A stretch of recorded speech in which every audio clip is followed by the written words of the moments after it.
part of the Press Play Podcast Network. Before we get to today's episode, I want to take a few moments to tell you about our presenting sponsor, Aligned Health Center. Aligned Health Center is the first chiropractic biophysics clinic in Northern Ohio serving patients in Westlake. The team at Aligned Health Center helps patients with back pain, neck pain, migraines, ADHD, digestive issues, sleep disturbance, whiplash, scoliosis, and much more. The mission at Aligned Health Center is simple: to help people in the Westlake and Beechwood areas achieve the best possible health and overall wellness. They know what it's like to have constant neck and back pain. It's no fun, and they are here to help. And as a special offer for Cavs on the Break listeners, Aligned Health Center is offering a free exam to our incredible fans. That's right, you heard us correctly, a free exam at no cost just for you.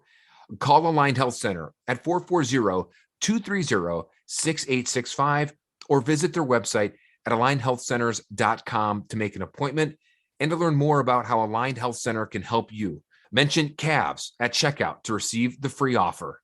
Again, that's 440-230-6865 or visit alignedhealthcenters.com. Now let's get to the show.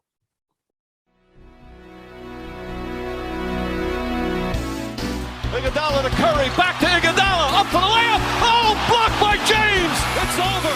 It's over. Cleveland is a city of champions once again. The Cavaliers are NBA champions. Hey, what's good? Thanks for tuning in to Cavs on the Break, an NBA podcast. We're your hosts, John Sabol, alongside with Sam Amico at Amico Hoops on Twitter. Connect with him there or read his content, the owner and operator, editor of hoopswire.com. You can follow me at John_Sabol. Follow the pod at Cavs on the Break. You can follow my pod at Sabol Brothers right here on the Press Play Podcast Network, or watch me on Fox 8 News here in Cleveland. Sam, good to hear you, man. What's good? You know what you forgot to mention? You can also read about you in some of my columns there on HoopsWire, because I mentioned you in the column, which I'm sure was a huge thrill for the entire family. You know, you mentioned that to me before we recorded, and I didn't know that. And yeah, because you don't read my columns. well, I usually it's funny, I usually do, but I haven't for the last couple of days because the Cavs have spiraled out of control. So therefore, I'm not really into reading right now because I'm just watching this thing unravel. But I appreciate the shout out. I am quite honored. I feel like I owe you something. Well, we could decide that. There's probably a Whitey's in there, or you know. I like it. Or a McDonald's. I don't know. You can pick. I think a Whitey's is good. Maybe if we did this without Chase again, I think he'd get a little jealous. Yeah. We have to be careful what we say about Chase on here, because I've learned that he listens. He listens, yes. Chase. I got to face him next week. So, you know, Chase was supposed to do it this week with you, but he had other things that popped up, and I was gladly to hang in and pop in for him. So, yeah. By the way, Chase, you and I have been playing like phone tag for like 2 weeks, bro, and we get random texts. So, where you been, man? Like, I know he was just in Cleveland. You met up with him lunch. I was working, so I couldn't see him, but like, I would like to catch up with my man, but he's too busy, you know. I made him come to Panera where I work. I work out of the Paneras. I write out of the Paneras. And so he said, where should we go? And I said, we're going to Panera, because I get, a member of the coffee club. That's just where I do my thing. So that's where I take all of my important meetings. Well, you did that one time with me back in, I think, November. And you had just witnessed a car accident inside Panera, not outside on the street. It drove into the Panera. It drove in through the back, the back entrance, and that was quite an experience. Just the sound of glass flying, and fortunately, everybody was okay. And but yeah, I think we were talking when it happened, or shortly after it happened. So I was walking my dog when I was talking to you on the phone that day. You told me that. And then those are days you don't forget. And then like a week before the All-Star game, I was driving into work. I called you to ask you a question about something, and you had just witnessed another accident somewhere around Akron. In Medina, near Medina and Wadsworth. that was a scary car accident that we were talking on the phone while I was driving, and I saw it and saw it happen live, and it was scary. It seemed like everybody was okay. Mm-hmm. There's only two, one driver in each car, but yeah. So maybe we should talk on the phone less. I'm sure everybody's tuning in to hear about all of this excitement. By the way, yeah, and I'm glad to hear the Cavs lately. I'm glad to hear all those people in those car accidents that we're talking during that time are okay. I don't know how else we could segue from that dark conversation other than to go right into it with the Cavs. Man, Sam, I gotta say, I went to my first Cavs game as a fan since the 18 finals, now that I've moved back to Cleveland and working here. And I went to the Bulls game a couple nights ago, and that was absolutely brutal. I was texting you through it.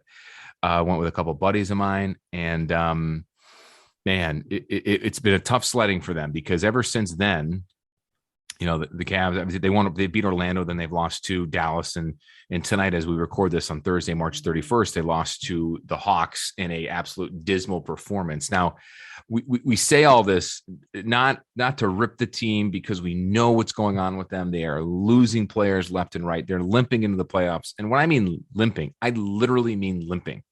This team is just they're you can sneeze on a player and they're going to be out 6 to 10 weeks with a torn rotator cuff.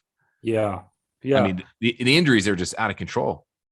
Well, if you really look at it, John, they have, I hate to use this phrase, but it's really true. They do have their own big three. Okay. Now, granted, they're young, but those guys really constitute a big three that you are building around. And that, of course, is Darius Garland, an all-star, Jared Allen, an all-star center, and then Evan Mobley, who's the front runner for NBA Rookie of the Year. Okay. So now you've taken two of those guys. Injuries have taken two of those guys in Allen and Mobley and sidelined them.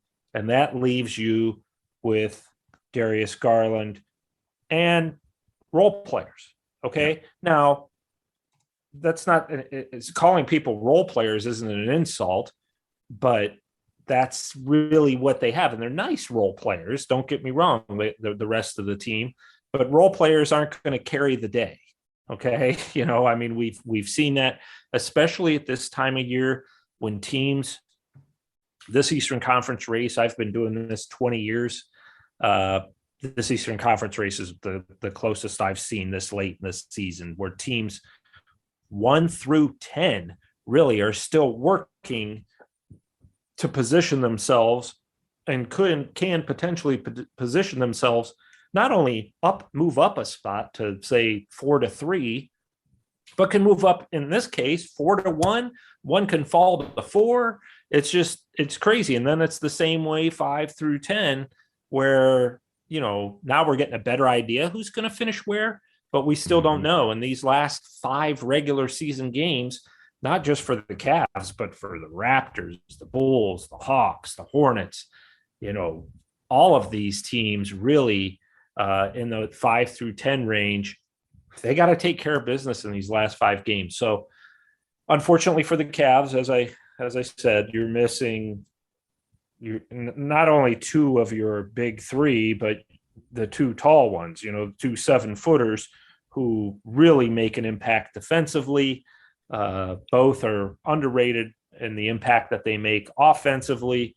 And, now you have Garland out there, try as he might. It's just a lot to ask for a guy, who's really having his best season, obviously, but really facing a lot more double teams, a lot more attention, because you're missing, even if Allen and Mobley weren't as good as they are, they're starters. So take those 2 guys out, John. And it's just right now, it's just a lot to overcome. They look exhausted. And they look, I don't want to say they look defeated, because I don't think that's the case. If they come across as if, what else can we do but what we're doing? And it's just not been enough lately. I think there's a fine line, Sam, where you can call someone or a team looking defeated or looking exhausted. To me, they look exhausted. Defeated, just, I mean, this team has been down and out all season, and they've never really looked defeated. They've looked exhausted. Yeah. And even them going through the motions in this 131-107 loss to the Hawks, I mean, they just had no business playing in this game just because they were mentally not there. I mean, they were down, 13 at the half, and they came out the second half flat, played absolutely zero defense. Atlanta, shot all over them, Atlanta shot 43% from beyond the arc, 17 of 39. Can you believe that? I mean, wow. It's just incredible. So, but they were going through the motions, but their body language to me just doesn't show that they're not. Yes, they're not. I'm not trying to contradict myself here. I'm trying to explain myself here. They're going through the motions because I think they're mentally and physically exhausted, but they're also not, just giving up either. I mean, I think there's a fine line between that. And I think there's a difference. And when you give up, you look defeated. There's guys on there that are still playing hard, and they're all playing hard. They're just exhausted. They're tired, man. And they look like they're spent, like they have nothing left now. And you can't blame them for that. I mean, no, you cannot. You can't rip them for that. No one's really attacking this team's integrity or their character or their hustle. I mean, that's not the case at all. They've been dealt. Yes, every team deals with injuries. If I hear anybody else say that in the national media about the Lakers or about the Nets, I'm gonna, just irritating. No team has been affected by more injuries than the Cavs. This is not me being front run bandwagon bias person. It's the facts. Every single person on this team, for the most part, has been dealt with some type of injuries, all the way down for extended amount of time, different points through the season. And have the Cavs been at full strength this entire time before the All-Star break, like we're all high and mighty on them, they're probably fighting for a 3 or 4 spot in the East. That's obviously not the case now. They're fighting the play-in game. And if they, I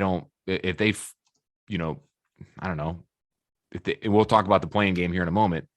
But if they don't watch themselves, they could find themselves even farther out of the play-in game, with 5 games to play. So, it's no one's fault. No one's going to rip on anybody. We're not going to go ahead and rip on Bickerstaff anybody. No, because he's the coach of the year. He should win it. Kevin Love should win 6th man of the year. Evan Mobley should win rookie of the year.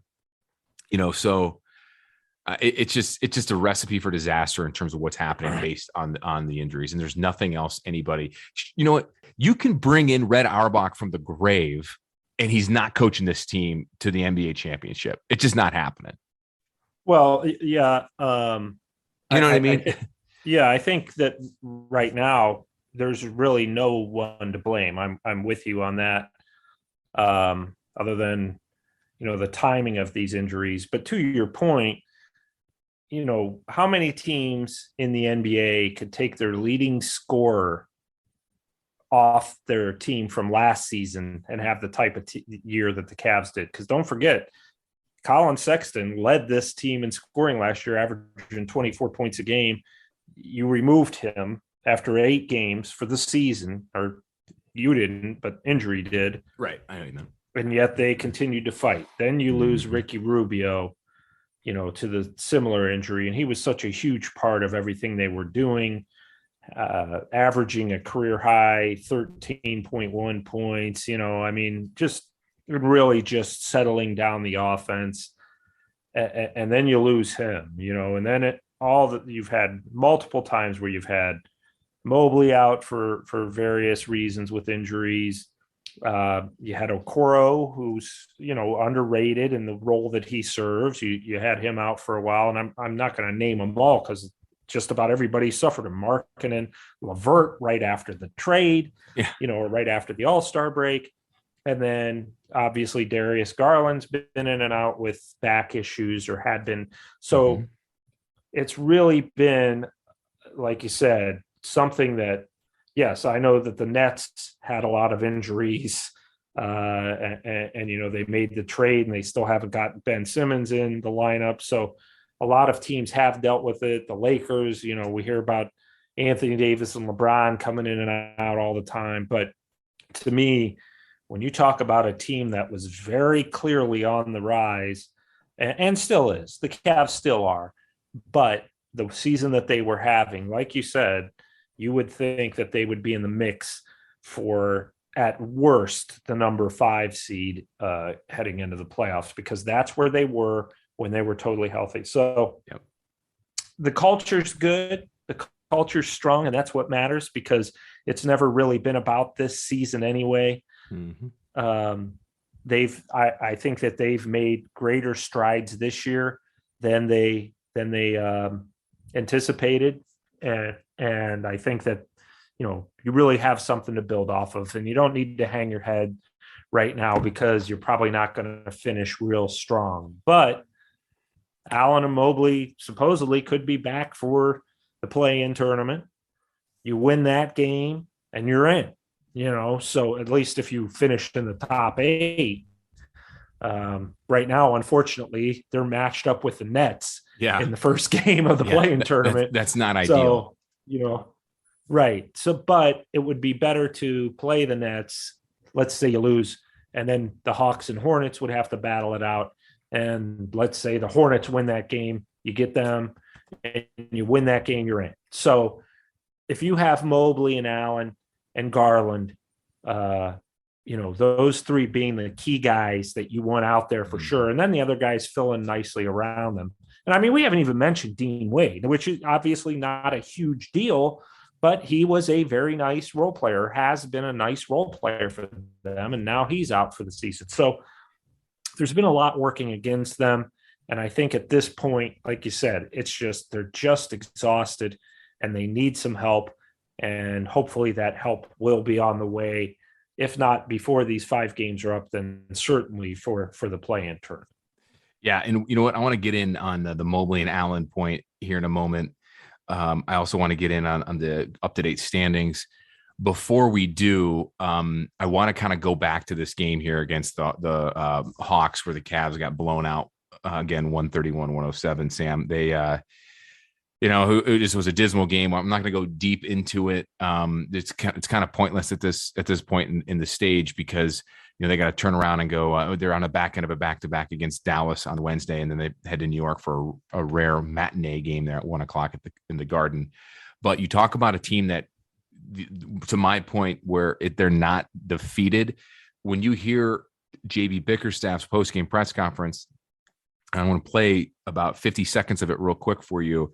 I think you hear it in his voice that they're not defeated. You can tell that it is an exhaustion, a mental exhaustion, and it's not it is not a attitude thing, and because they know it. So I want to play a quick bite, his opening statements from the game tonight against Atlanta. And I want you to reflect on what he had to say. I thought we did some things that, were bad habits. And if you continue to allow them to happen, they're going to stick with you. So we need to make sure we pay attention to those things. But then from there, we need to move on. I think just offensively, we did a lot of standing and watching tonight. We played a lot of one-on-one basketball without any movement or sharing the ball or cutting or respacing to help one another. So we were just going to make it difficult on one guy to go out and get something done and create something. And then defensively, I just don't think we played with enough force. Obviously, they're a high-power offensive team, but at some point, you have to hold your ground and pick something to take away. And I thought tonight we gave up everything. You can hear it right there. Obviously, when you're standing around not playing defense and you're going to one-on-one basketball, you're exhausted. You're tired. You're checked out, maybe going through the motions, but it's not a defeated thing. It's not an attitude. It's not being selfish. It's more of a, man, like, we just came back on a back-to-back. We're playing with 2 guys we just signed off from that worked at 7-Eleven down the street. No disrespect to Moses Brown or Marcus Goodwin, but RJ Nembhard, excuse me. Yeah. Well, 3 guys actually, technically. But you know what I mean? Like, these are guys that weren't in the league 2 months ago, 3 months ago. They weren't even on anybody's radar. And you're relying on them for minutes, and they're playing well in the minutes that they're getting. Nembhard didn't play tonight, but Goodwin played 18 minutes, 11 points, and Moses Brown played 26 minutes, had 15 points. I mean, they're playing great. I make that analogy as a joke because that's pretty much what this whole league has been in this year, especially with the early December wave of COVID, where you're picking up guys that either shouldn't have been in the league, that are past their prime, or guys you're just picking up off the street. These guys were just those type of players, but they're just, again, showing you where this team is at in terms of roster spots and losing guys. So react real quick, Sam, if you don't mind, on JB Bickerstaff's comments there, and if you agree with my take or not.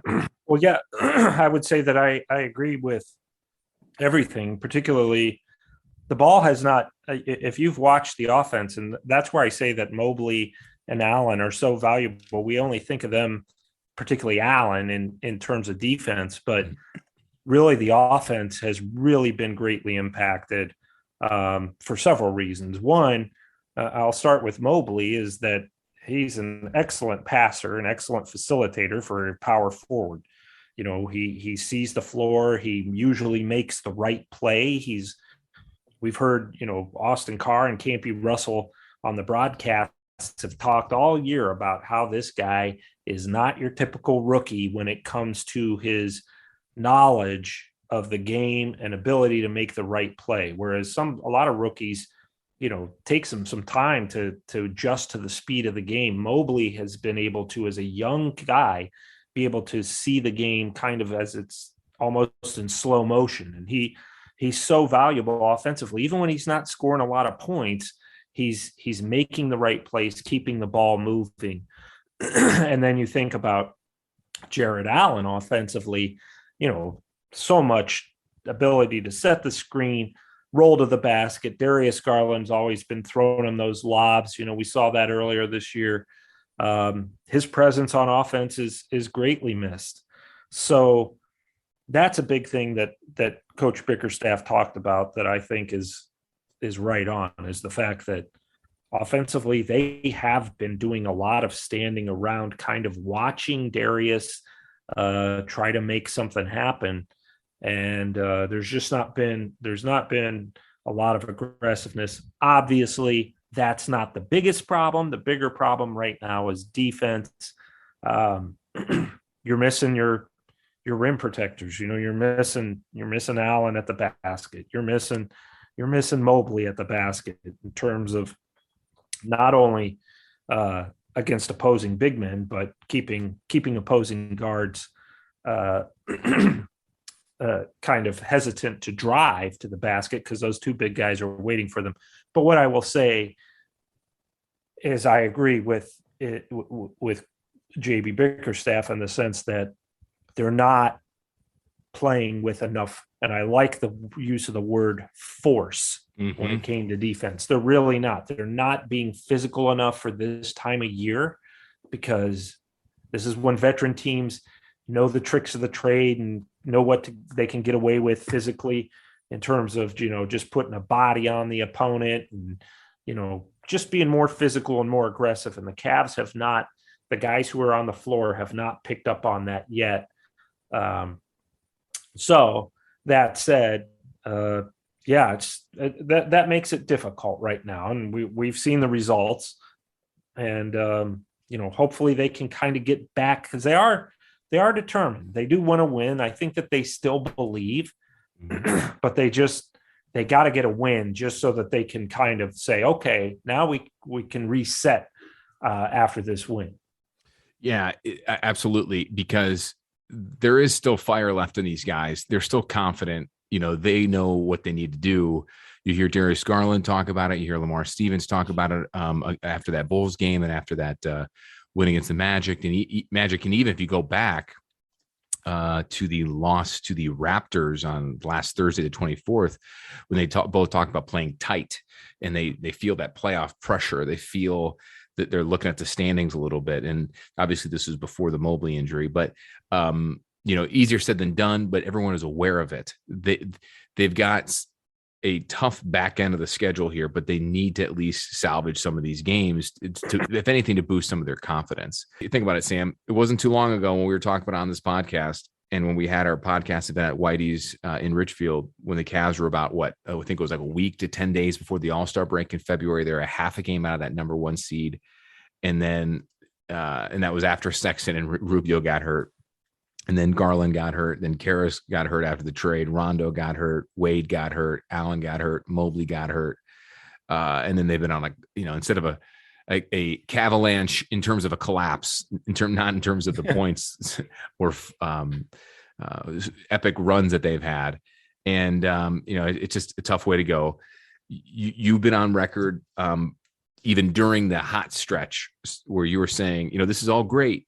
They're way ahead of schedule. No matter what the season ends, it's a success. And that was when all eyes were on them. And your point was valid then. It's still valid now. They could lose the rest of the season and get bounced out of the playoff contention, and it's still a success. The 42 points, I looked it up, most points on a non-LeBron team, 42 wins on a non-LeBron team since the 97-98 season. I mean, that's incredible when most sports books out in Vegas had him pegged at like anywhere between 25 to 27 wins. You and I had him pegged at like 22, Yeah, I think I said 24. 24. Yeah. Yeah. So, hey, it's not over yet. It sucks that it's happening because everything's out of their control. But when it rains, it pours. Still a lot of basketball left in terms of the regular season and what they can do in the play-in tournament. Sam, let's take a break right here because coming up after this commercial break, I want to talk about a couple of things. We're going to update the standings because the Nets lost tonight to the Bucks in overtime. We're going to go through the final games of the season. But what I'd like to talk about is something, 2 points. One, rethinking that Caris LeVert trade because he has not really panned out the way we all thought he did. Because I had a debate with a buddy of mine about it. And a different buddy, I had a debate about the draft lottery and if the Cavs are better off, phoning it in, getting bounced out of contention so they had that protected pick back from the Pacers. I want your take on that and much more coming up right after this break. Hey everyone, this is Mike Voorhees. And I'm Brian Shaw. No, not the pitcher. We're the Guardians of the Land MLB podcast, formerly a Swing and a Tribe. Don't have time to watch 162 games of baseball? We do. We have you covered with recaps of the games, stats, and analysis throughout the MLB season. Subscribe now to Guardians of the Land and press play pods for all your Cleveland sports analysis. What's up, everyone? Chase Smith here, host of the Chase Smith podcast, and my podcast reflects who I am. My hobbies, my interests, my passions, my curiosities, my careers, my questions, and my family. I'll spend time talking about all types of sports, movies, TV shows, trending news stories, and other cultural events, and even faith. This is who I am, and I hope I can get to know you as well. Join me on the Chase Smith podcast, and let's have some thought-provoking conversations, only on the Press Play Podcast Network. Looking for new insights on the Cleveland sports scene with a unique side of Cleveland sports history? Then you found the perfect podcast. I'm John Sabol. And I'm Scott Sabol, and we're hosts of the Sabol Brothers on the Baseline podcast, a podcast about Cleveland sports, but not your typical podcast about the land's sports teams. Join us as we embark on a journey of sharing a unique and historical side of Cleveland sports history with the help of some former Cleveland sports stars and other historical figures. All right here on the Sabol Brothers on the Baseline podcast, part of the Press Play Podcast Network. And welcome back to Cavs on the Break, NBA podcast right here on the Press Play Podcast Network. I'm John Sabol alongside Hoops Wire's owner, editor, writer, Sam Amico. Follow Sam at Amico Hoops on Twitter. Follow us on the pod at Cavs on the Break. Follow me at John_Sabol. Sam, we just kind of rehashed the obvious that's been going on with the Cavs over the last months or so with all the injuries and in this downward spiral here, losing of 5 of the last 6 games with 5 to go. The Knicks on Saturday, followed by the Sixers, Magic, Nets, and then the Bucks. A couple things. One, let's talk about what a lot of fans have been talking about on Twitter. And a buddy of mine, Justin, was asking me, you know what? The Cavs are better off just losing the last 5 games and then getting out of the play-in game. And that way the Cavs, that protected lottery pick that they had against that they sent to Indiana and that Caris LeVert trade, they get it back. I texted you that same thing a couple of days ago, asking you to get clarification on that protected pick because there's a lot of confusion out there. So it is protected. If the Cavs fall out of contention, they do get that pick back, correct? Yeah, if they finish with one of the 14 worst records in the NBA, they get that pick back. Yes. Okay. So would they be better off? How about no? You said, yeah, go ahead. Tell our listeners here what I told my buddy Justin, what you told me, and what I told him, but tell them why that's an absolute bad idea. Well, first of all, they traded that pick, frankly, because they didn't think they needed it and they don't want it. They didn't trade it because it's like, well, it's all we can do to get LeVert. They felt like this is all we don't want to deal with this. We don't. This draft is not supposed to be it's supposed to be a down year for the draft. They're not going to land in the top. Probably wouldn't land in the top 10 even if they do get that pick back. And John, frankly, they don't need another young player. They have a lot of very talented young players. Now, that's not to say it would be a bad thing if they ended up with their pick, a lottery pick, and they end up with a 13th, 14th pick, and well, then you make the most of it. But that's not been the mission this year. And they're not going to even consider that as a possibility when it comes to what their goals are. They're not going to think, you know what, let's just fade here, get a draft pick, because frankly, they don't need another young player. What they need is for the young players that they have now, they need to have them all on the court at the same time.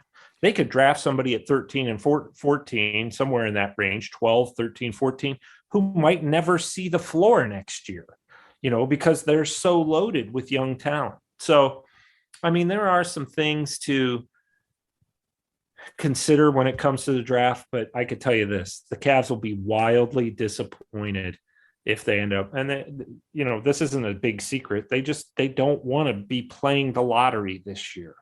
They want to make the most out of what was a really good start. And from a personal perspective, I've seen them play the lottery enough, and I think that they've done very well there. So,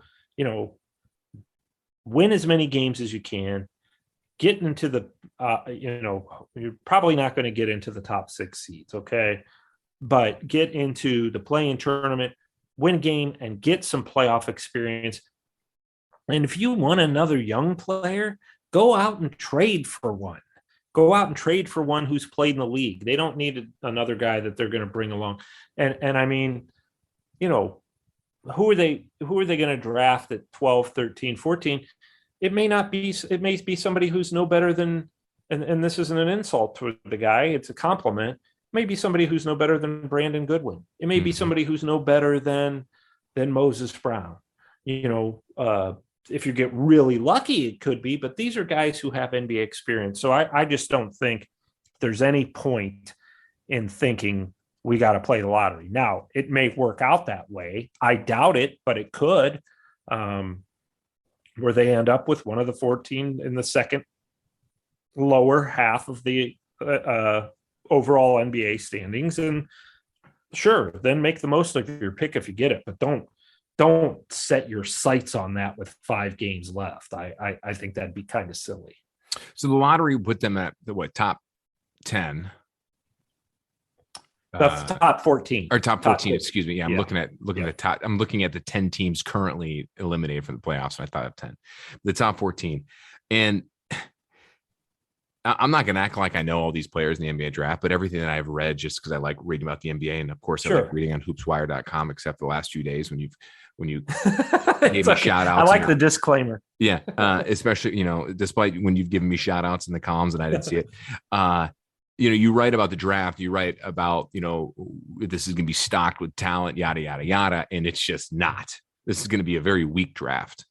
That's the philosophy going in. Now there's always going to be one or two guys who you end up coming out of nowhere, but look, if you're the Cavs, you don't have a lottery pick. Let's say you end up not getting a lottery pick, which is what they're hoping to do. And Hey, Giannis Antetokounmpo and Kawhi Leonard both draft number 15. So yeah, it's funny. My buddy Justin texted me. He's like, "Well, Giannis was a 15th pick." Yeah, but that was a once in a generational thing, and no one knew the skinny kid from Greece was going to turn into be an MVP player, NBA champion, and top 2-3 player in the league.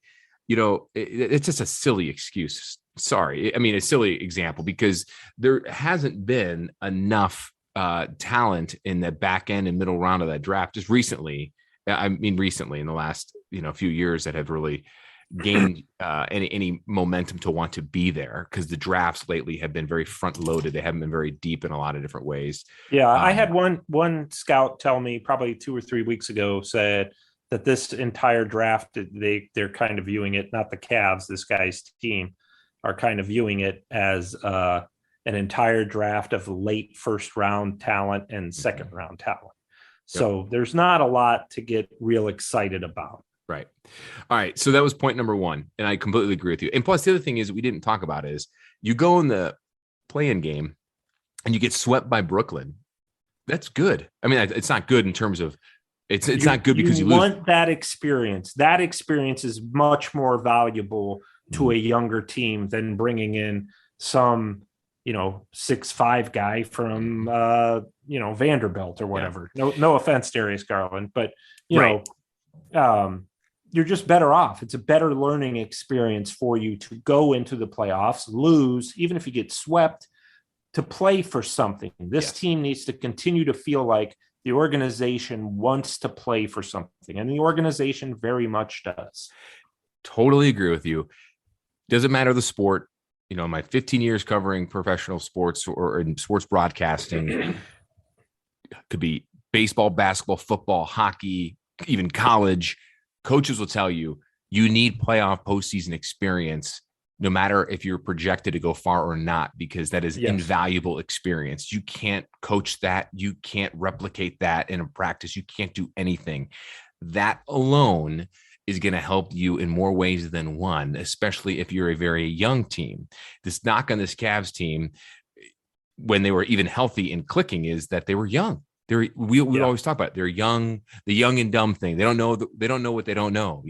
They're just they're playing with house money. They're playing like there's no pressure.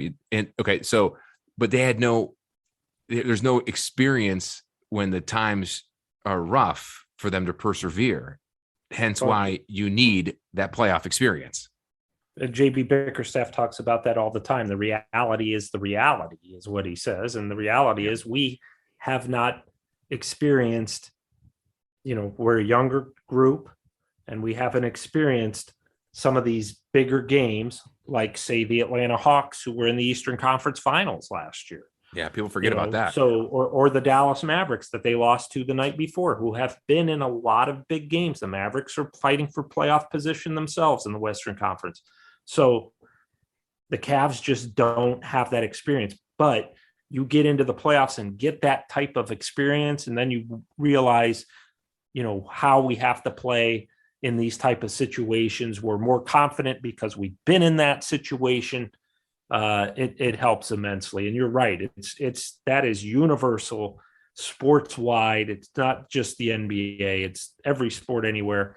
Playing in the biggest moments makes you better understand how to handle those big moments when you face them again. Other point I want to talk to you about, the Caris LeVert trade has not lived up to what we thought it was going to be. Granted, he has missed a ton of games with that sprained foot the day after the All-Star break when he sprained it in practice. He's only played in 13 games, including tonight, since being traded to Cleveland back in the trade deadline in early February. And the thing that we talked about last week in last week's episode is one thing that you're looking for in this team is you want to see Caris start scoring around that 15 to 20, 21 point per game range, just to kind of get in the swing of things. That really hasn't happened much. I mean, he dropped 32 points against Dallas, but that's the most points he's scored since his second game as a member of the Cavaliers, which was on February 11th against the Pacers, his former team.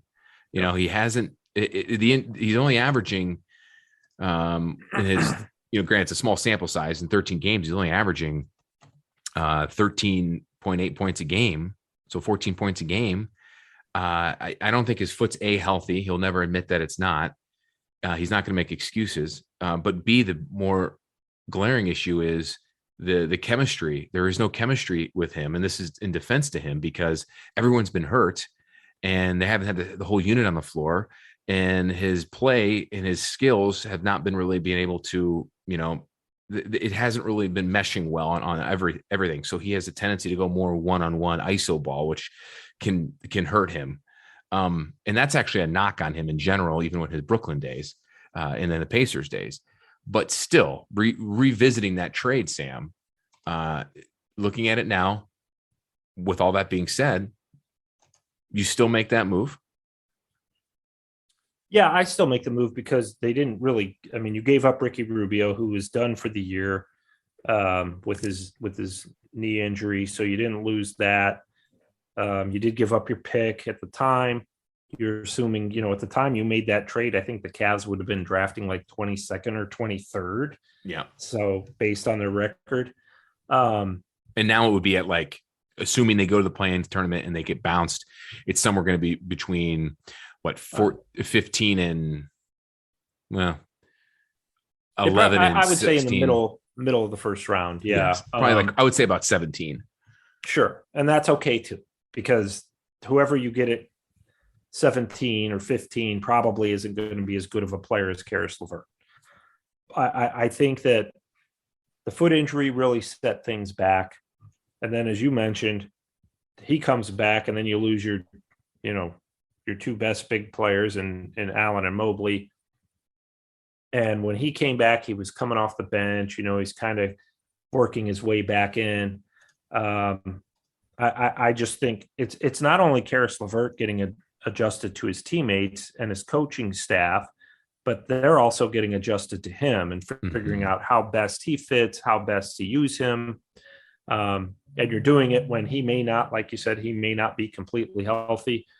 His game has always been what we saw the way he played in Indiana. When he first came here, and I don't know if it was his first game or second game with the Cavs, might have been maybe a second, but he went there and he scored 22 points. He helped the Cavs come back to win at Indiana. And that's the Caris LeVert that I suspect we will see. I think since then, the foot injury again, then you went almost right into the All-Star break, which, you get so much time off there. And then he suffers the injury and he misses a lot of time.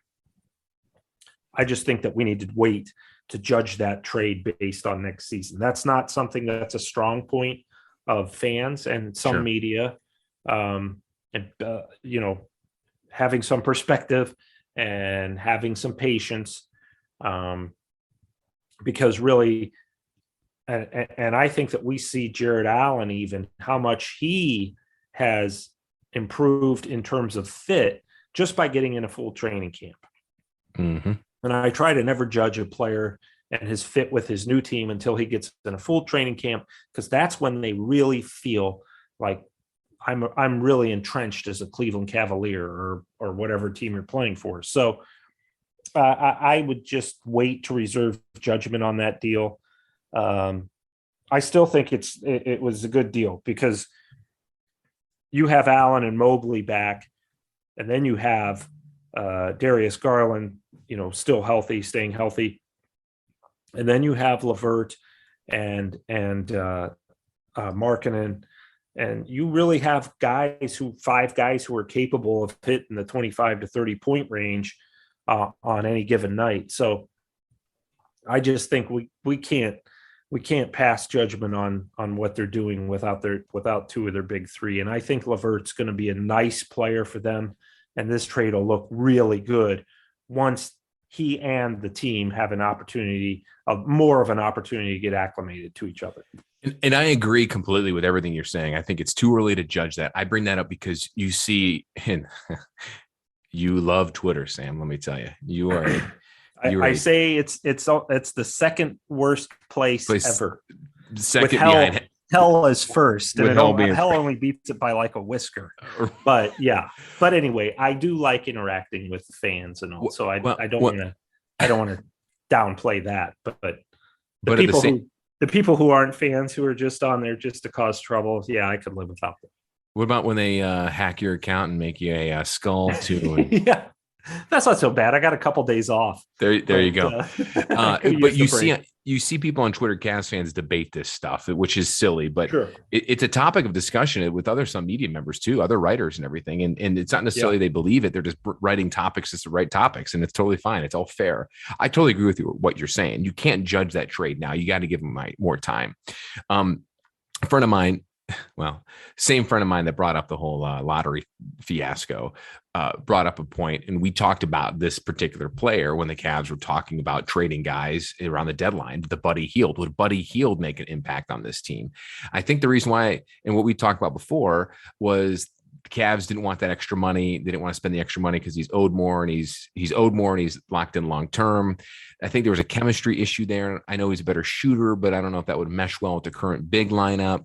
But and granted, I think he get traded to Indiana. Yeah. Yes, he did. But a player like that, though, right now, you almost kind of need a good shooter because everyone else is hurt. Of course, it looks better now to have someone like that. What ifs, right? But I don't see that being a fit long term either. If that were to happen, he definitely, he's definitely a better perimeter shooter. He's very streaky. We got enough streaky players on this team, i.e. Chetty Osman. Well, yeah, I mean, they do. Kevin Love. Those guys and that's not a knock. They're role players off the bench. I think LeVert has a better, as an individual player, is a better player, but he just needs some time to fit. I think, Hield's a nice player. I just don't know that and he's not a problem. I just don't know that he has kind of the winning mentality that at least at this level that LeVert brings. And I would still make that trade because, again, talk to me in January and I'll let you know. But right now, I'd still make that trade. It's not like Buddy Hield's tearing it up in Indiana or something. He's right. He's doing what he's always done, and that's some games he'll score 25, and the next game he'll score 3 or 8 or something. And I know LeVert is doing that right now, but again, I think it's a different situation, and he was injured, and he deserves a little bit more time. Whereas Buddy Hield was not injured, and he's the same player he's always been, which is up and down. Well, I think that goes to say something, Sam, because when you look at LeVert's past, he played for Brooklyn in their down years, then when they got good again. And basically they dumped him for their money when the whole Harden trade came in there. Buddy Hield was a guy, in my opinion, that has played for nothing but losers. I mean, Pelicans, Kings, Pacers are in rebuild mode.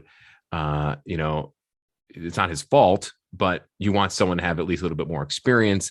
I've heard that LeVert is a better locker room guy than Hield. Maybe that's more the attitude. I've heard that too. And that's why I said, I don't think Hield's a problem. LeVert is a better locker room guy. He's been in more situations. He's, he's had some severe injuries. Yeah. And he's just always, he's just a team guy. He's trying to fit in. He wants to fit in. He's not out here to try to lead the team in scoring or worry about how many shots he gets. He wants to win basketball games. And I think fans will see that once he's acclimated a little bit more, as this guy's a winner. He wants to win. I don't know that Hield is that player. I don't know enough about Buddy Hield other than when he gets hot, he's hard to stop. Yeah. There's no doubt about that. And the Cavs could use some perimeter shooting, but I think LeVert's a more complete basketball player. And like you said, John, a better locker room guy. Hey, before we wrap this up, I wanted to talk more about the play-in game here, but we were talking about Chetty a second ago. He had 21 points tonight, haven't played in the last 2 games, healthy scratch, coach's decision. Do you know why he was in the doghouse? I do not. I don't know that many people know why. He's been, Chetty's up and down, which you can live with because he's your eighth man or whatever. Yeah. But I just think that the coaching staff and Coach Bickerstaff thought we're going to try to take a look at some of these other guys and see if maybe they don't have the big outbursts that Chetty is capable of in terms of being able to score and be electric. Chetty plays one speed. He's got the pedal to the metal at all times. So maybe that they just kind of viewed it as, let's see what some of these other guys can do. And could always be the case. And I don't know that this is a fact. I'm just throwing it out there as pure speculation. Could be something at practice where he was loafing or viewed as loafing or, something along those lines. I don't know that that's the case. I've gotten no indication, but when somebody is in the rotation and just suddenly glued to the bench, usually it's more than stuff that we as media members and fans are seeing. I think because he's a good character guy, he's a fun-loving guy. Sure. Teammates and players love him, right? And coaches like them too. So I'm speculating here, like you're speculating. I think something must have happened in that Bulls game because he only played 6 minutes in that game and hadn't touched the floor until today against Atlanta. Yeah. So maybe you're right. Maybe coach was like, I don't like your effort or something or whatever. But I was just curious if you do. Okay, but before we conclude this episode here on the Cavs on the Break NBA podcast, right now as it sits here on March 31st, as the calendar has now flipped to April 1st. We are now on Friday at 12:30 here in the morning. The Brooklyn Nets lost a heartbreaker to the Milwaukee Bucks in overtime. Giannis went off with 44 points. Thank you. And Durant missed a game-winning shot at the buzzer. So that win by the Bucks helps the Cavs immensely. So now they are still 2 games up on Brooklyn for that 7th spot in the play-in game. Cavs with 5 to play. They have 5 games remaining. They're pretty much clinched. They haven't clinched officially, but they're 2.5 games back of Toronto. And as it sits now, they're probably just going to be in this play-in game, unfortunately. Even though they own that tiebreaker against Toronto, it doesn't really matter because if Toronto's up in the standings, it's irrelevant. However, the Raptors are clicking at the right time, man. They've won 4 straight, including against the Cavs. They've got a favorable schedule partially. They've got 1 extra game than the Cavs. They play Orlando, and then they have Miami, Atlanta, Philly, which is tough. And then they finish with Houston and New York, 2 teams that are out of the playoffs, and who knows what they're going to be doing. Interesting thing here. Cavs play the Knicks on Saturday, Sam. Knicks got eliminated from the playoff contention tonight. You got to wonder what kind of effort they're going to put forth on Saturday. I don't love this matchup against the Nets. If this happens, it's probably going to happen. No one really does. You wanted that 6th seed to face Milwaukee or Boston. But real quick here, we got 5 to play. What are your thoughts on potentially playing Brooklyn? I think that's the most realistic scenario right now. Toronto, like you said, has a lot of home games. They've got a couple toughies in there, but unless the Cavs get back at least either Allen or Mobley, which I've heard is a possibility in these last 5 games, we're hearing the Cavs are optimistic that Allen will return before the playoffs. Well, that gives them 5 games to return. I think it probably will be too late. The good news is the Nets or the Bucks may kind of be locked into their playoff spot in those final 2 games. So that would give the Cavs an opportunity to win those games. And maybe, with a stroke of luck, catch Toronto, tie their record, and then get the 6th seed. I think that that's not a realistic scenario. I think that they're going to probably be playing Brooklyn in that first game. And if hey, look, if you're the Cavs, you can win that game if you have your guys. You really can. Because when they had their guys, they showed that they're capable of beating anybody. Mm-hmm. So, that's all you got to focus on right now. If you're the Cavs is, hey, let's just go beat the Knicks. Let's take it from there. Let's get a win at Madison Square Garden, because that always seems to revive teams when they do that. So if they can just look at it that way and don't try to get caught up and looking too far ahead, and just take care of your own business, and then start feeling good about yourselves again and not really kind of back your way into the play-in tournament, but go in it feeling kind of good about yourself.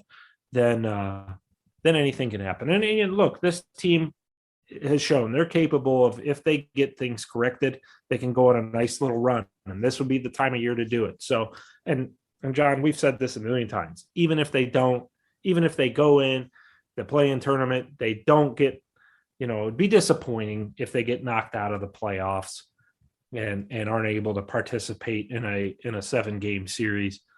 Be disappointment, but look, this team is when they're healthy, they've shown what they can do, and they have a real bright future, and that's really where the focus should be. And then you just hope for better luck next year at the end of the year, and you have all your main players on the floor. How about this scenario real quick, Sam? What if you shut down Mobley and Allen, don't rush them back for the final 5 games? Okay. And let's say you beat New York and you drop the last 4, Philly, Orlando, Brooklyn, Milwaukee, which is interesting. The 2 teams that they would potentially be playing and fighting for, Brooklyn and Milwaukee, they'd be playing. If Milwaukee has that seed already locked in, they may rest Giannis and just cruise in that game too. That's something to keep your eye on. But think about this. What if you beat New York? Allen and Mobley are getting there, but you shut them down. Well, Mobley's done. He's not playing against New York anyways, and he's probably not going to play against Philly. But what if you just, instead of being in that 7th spot, what if you slip to that 8th or 9th seed? Okay, Nets move up, Charlotte and Atlanta, one of those move up, and you're either the 9th or 10th seed in the play-in game.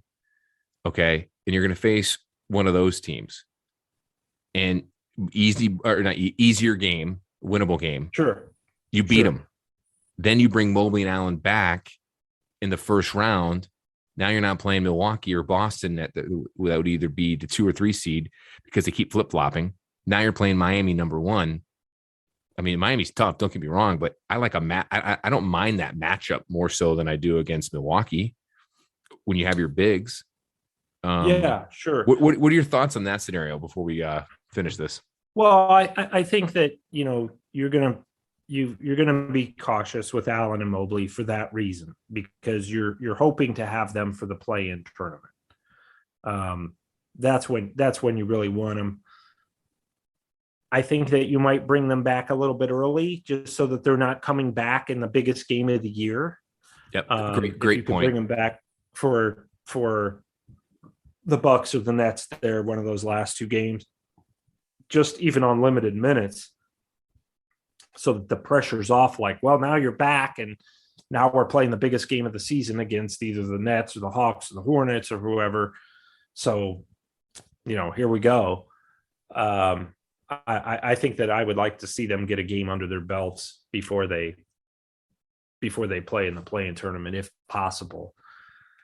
But, you're not going to be able to avoid the Nets, I don't think, unless they should get really hot and past Chicago, which I don't even know that that's possible right now, because Chicago's playing well too. So to me, if you're the Cavs, just try to rediscover what was working for you early this year, whether you have Mobley and Allen for these last 5 games or not.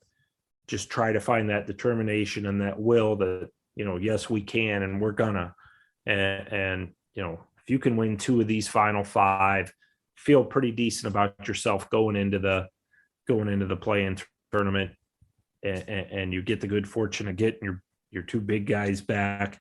They should be okay. So I don't know, John. I guess I didn't answer your question at all, but I just think that your approach has to be, obviously right now every game's kind of a playoff game. We got to get ready to play and feel good about ourselves going into the real playoffs, or in this case, the real NCAA-like play-in tournament. Yeah, man. I agree that the funny thing is, if you bring a guy back like that, you want a game rep in there before your biggest game, and that's totally fair. But I think if you slip out of that 7 seed, you get down to 8 or 9, it's not necessarily a bad thing either. No, I don't think that. I don't think as long as you finish there, as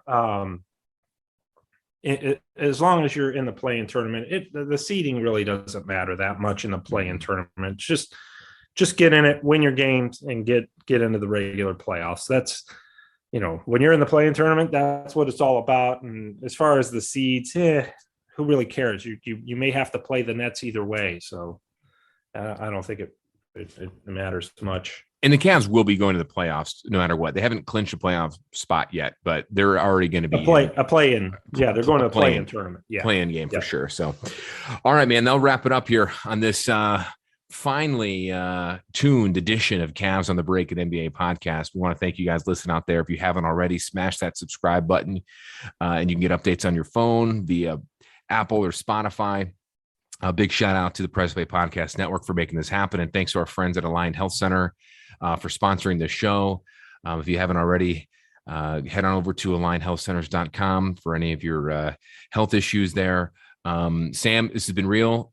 Fans can continue to follow you on Twitter at Amico Hoops, read you at hoopswire.com, all the latest Cavs, NBA, NBA draft. I'm sure you're going to be putting out a mock draft anytime soon, right? I'm going to as soon as the regular season ends. Yeah, then we'll do one after the lottery as well. I was actually 2 or 3 after the lottery. Actually, I was being sarcastic there. Yeah. Well, as soon as the Cavs are eliminated from whatever they postseason play they take part in, I'll put out the mock draft. There you go. And I might even give you another shout out. Who knows? I will be reading this time. I promise. I hope. Yeah. I was waiting for the text or the call of thanks. Nothing. I gotta watch Colin and talking on the phone because we're bad luck. Apparently, your car accidents. That's true. That's true. But thanks for listening, everyone. Again, you can follow us on the pod at Cavs on the Break. On Twitter, follow me at John_Sabol. You can follow my other podcast at Sabol Brothers, and you can watch me at Fox 8 in Cleveland. Sam, until next time, buddy, we'll be talking again. By this time, I think we'll be next time you and I get together. Well, I think we'll be entering the final week of the regular season before we get into the playoffs. So until then, have a good one, and we shall talk again soon, buddy. All right. That sounds good to me, and hang in there, and I promise to watch you on television for the first time here soon as well. So I look forward to that, and I'm sure we will chat very shortly. Sam, you're supposed to be watching it all the time, but and I know you have a website and other prior. I doze off. I doze off. Doze off. Yeah. I don't blame you. All right. Thanks for listening, everyone. We really appreciate it. And we'll check you guys out next time. Thanks. Congratulations, Cleveland. Your decades-long wait is finally over. The Cavaliers are NBA champions.